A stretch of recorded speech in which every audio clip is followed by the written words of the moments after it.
Kalau Yesus itu memang Tuhan, apakah Yesus pernah berkata, akulah Tuhan, sembahlah aku? Pernah dengar pertanyaan itu? Karena Yesus itu ngomongnya dengan orang Yahudi, bukan dengan orang Indonesia. Maka cara bicara yang dimengerti orang Yahudi, waktu dia berkata, akulah anak Allah, itu dia sedang berkata, akulah Tuhan.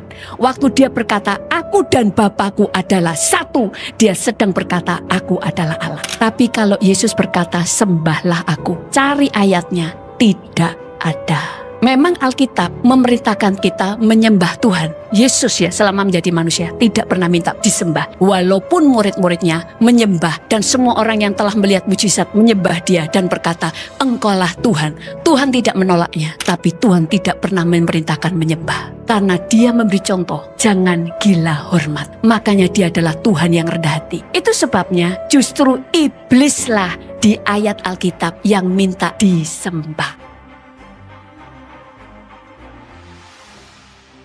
Ketika kedua kali saya duduk di samping Ustadz Abdul Somad, saya harus bisa membuktikan sesuatu. Kalau waktu itu belum saya bawa, kali ini saya bawa. Jadi akan saya perlihatkan kepada Tuan Guru Ustadz Abdul Somad. Mohon bisa dibacakan.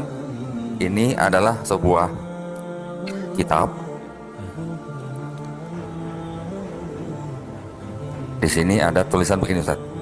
Tidak untuk diperdagangkan. Dengan pengantar dan catatan lengkap. Dipersembahkan umat Katolik Indonesia oleh Direktorat Jenderal Bimbingan Masyarakat Katolik Departemen Agama Republik Indonesia. Percetakannya Arnoldus ND. Di sini ada ayat, ada catatan kaki. Nah, ayat yang akan saya tunjukkan kepada Tuan Guru Ustadz Abdul Somad ini adalah yang dianggap satu-satunya ayat yang mengajarkan konsep tentang Trinitas, ya, Trinitas. Jadi kita mungkin pernah mendengar bahwa saudara kita di kalangan Kristen itu akidahnya dengan konsep ketuhanannya itu menceritakan tentang Trinitas. Ayatnya ada di dalam surat 1 Yohanes pasal 5 ayat ke-7 saat ini. Bisa tolong bacain. 1 Yohanes pasal 5 ayat 7 dan 8. 1 Yohanes pasal 5 ayat 7 dan 8. Sebab ada 3 yang memberi kesaksian di dalam sorga, Bapa, Firman, dan Roh Kudus. Dan ketiganya adalah satu. Ayat 8, dan ada 3 yang memberi kesaksian di bumi. Nah, ayat ini yang dianggap mengajarkan Trinitas karena apa? Menyebutkan Bapa, Firman, dan Roh Kudus, dan ketiganya satu. Ya. Ayat lain tidak ada yang menyebutkan dan ketiganya satu. Ada catatan kaki Ustaz di bawah ini. Bagian ayat ini, silakan Ustaz. Bagian ayat ini tidak terdapat dalam naskah-naskah Yunani yang paling tua dan tidak pula dalam terjemahan-terjemahan kuno, bahkan tidak dalam naskah-naskah paling baik dari Vulgata. Bagian ini kiranya aslinya sebuah catatan di pinggir halaman salah satu naskah terjemahan Latin yang kemudian disisipkan ke dalam naskah-naskah yang oleh penyalin dan akhirnya bahkan disisipkan ke dalam beberapa naskah Yunani. Karenanya bagian ini pasti tidak ada. Pasti tidak asli Ustaz. Pasti tidak asli. Mata udah. Karenanya bagian ini pasti tidak asli. Tidak asli kata lainnya apa? Assalamualaikum warahmatullahi wabarakatuh. Apa kabar Kofizen semuanya? Semoga kita selalu dalam lindungan Allah Subhanahu wa taala. Kofizen semuanya, hal yang paling absurd dan membingungkan daripada akidahnya orang Kristen adalah ketika mereka ditanya di mana Yesus mengatakan bahwa dirinya adalah Tuhan, di mana Yesus menyuruh orang-orang manusia, muridnya, bahkan ibunya, orang-orang di dekatnya untuk menyembah dirinya, dan dia memberitahu kepada manusia di zamannya bahwa dia adalah Tuhan. Ini adalah hal absurd yang gak akan pernah mereka ketemui, dan mereka hanya punya satu ayat yang mengatakan bahwa Yesus dan Bapa adalah satu. Ternyata ayat itu adalah ayat sisipan, alias ayat tambahan. Bisa kita bilang ayat palsu. Tapi kalau kita ngomong ayat palsu, nanti dibilang kita melecehkan. Tapi kita sebut saja itu adalah ayat sisipan, ayat yang ditambahi, penjelasan sebetulnya. Hanya sebuah penjelasan tapi dicantumkan di dalam kitab itu. Sehingga karena dulu hanya sebuah tambahan sisipan, orang-orang setelahnya memasukkan, udahlah daripada nggak ada mending tambahin aja ini jadi ayat gitu. Akhirnya jadi ayat itu. Dan itu satu-satunya landasan yang mengatakan bahwa Yesus dan Bapa itu adalah satu. Padahal ternyata ayat itu adalah ayat sisipan, bukan ayat yang asli ditulis oleh murid-muridnya Yesus menurut orang-orang Kristen sendiri. Karena Bible itu juga punya versi-versi yang konon katanya ditulis oleh muridnya Yesus.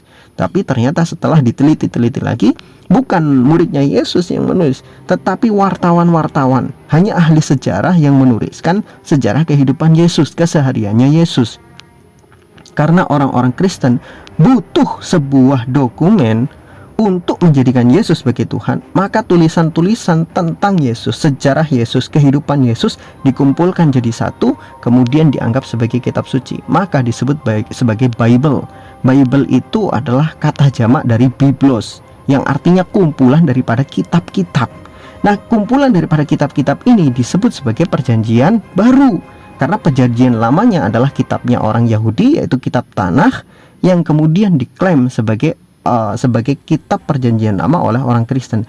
Dikumpulkanlah dua buku yang kontradiktif ini. Yang buku pertama mengajarkan tentang tauhid murni, tentang Tuhan, yaitu Perjanjian Lama milik orang Yahudi, Tanakh. Kemudian Perjanjian Baru, yaitu kehidupan Yesus, digabunglah jadi satu. Makanya kadang Perjanjian Lama dengan Perjanjian Baru kontradiktif semua isinya. Tetapi orang-orang Kristen selalu punya alasan. Mereka mengatakan bahwa dengan diutusnya Yesus, hukum dari Perjanjian Lama sudah dihapus semua dengan adanya hukum Perjanjian Baru. Makanya orang-orang Kristen saat ini kalau ditanya, kenapa kamu makan babi sedangkan babi itu di Perjanjian Lama dilarang? Mereka mengatakan, loh, itu kan Perjanjian Lama. Perjanjian Lama sudah dihapuskan dengan dikirimkannya Yesus atau turunnya Yesus ke dunia. Mereka ditanya, loh, Yesus mati dikafani, kok kalian itu mati dimasukkan peti, pakai jas dan sebagainya? Mereka mengatakan, nah, itu kan hukum Perjanjian Lama, kami mengikuti Perjanjian Baru. Nah, bukannya Yesus mati dikafani itu adanya di dalam Perjanjian Baru kan, bukan Perjanjian Lama? Tapi kenapa kalian nggak mau ngikutin itu? Akhirnya mereka juga bingung cari alasan lain lagi, yang alasan itu nggak sesuai dengan kitab suci mereka gitu. Banyak sekali hal-hal kontradiktif yang mereka yakini tapi nggak sesuai dengan apa yang ada di dalam kitab suci mereka. Bayangkan, tapi anehnya ajaran seperti ini bisa bertahan selama 2000 tahun. Ternyata agama Kristen bertahan bukan berdasarkan logika, tetapi berdasarkan dogma. Dogma itu mati bagi logika, tapi bagi orang-orang yang tidak mau berpikir ya tetap masuk akal. 1 ditambah 1 ditambah 1 sama dengan 1. Itu bagi orang yang termakan oleh dogma itu adalah bisa diterima, karena mereka mengatakan Tuhan bisa melakukan apapun. Dia bisa menjadi 1 ditambah 1 tambah 1 tetap 1. Dia bisa berada di 3 tempat yang berbeda, dengan wujud yang berbeda, dengan kepribadian yang berbeda, tapi dia hakikatnya tetap 1. Bagi orang yang menelan dogma Tuhan bisa melakukan segalanya dan boleh melakukan segalanya, maka masuk akal saja bagi mereka. Tapi bagi orang-orang yang menggunakan logika, maka dogma-dogma seperti itu akan bertentangan dengan akal sehat.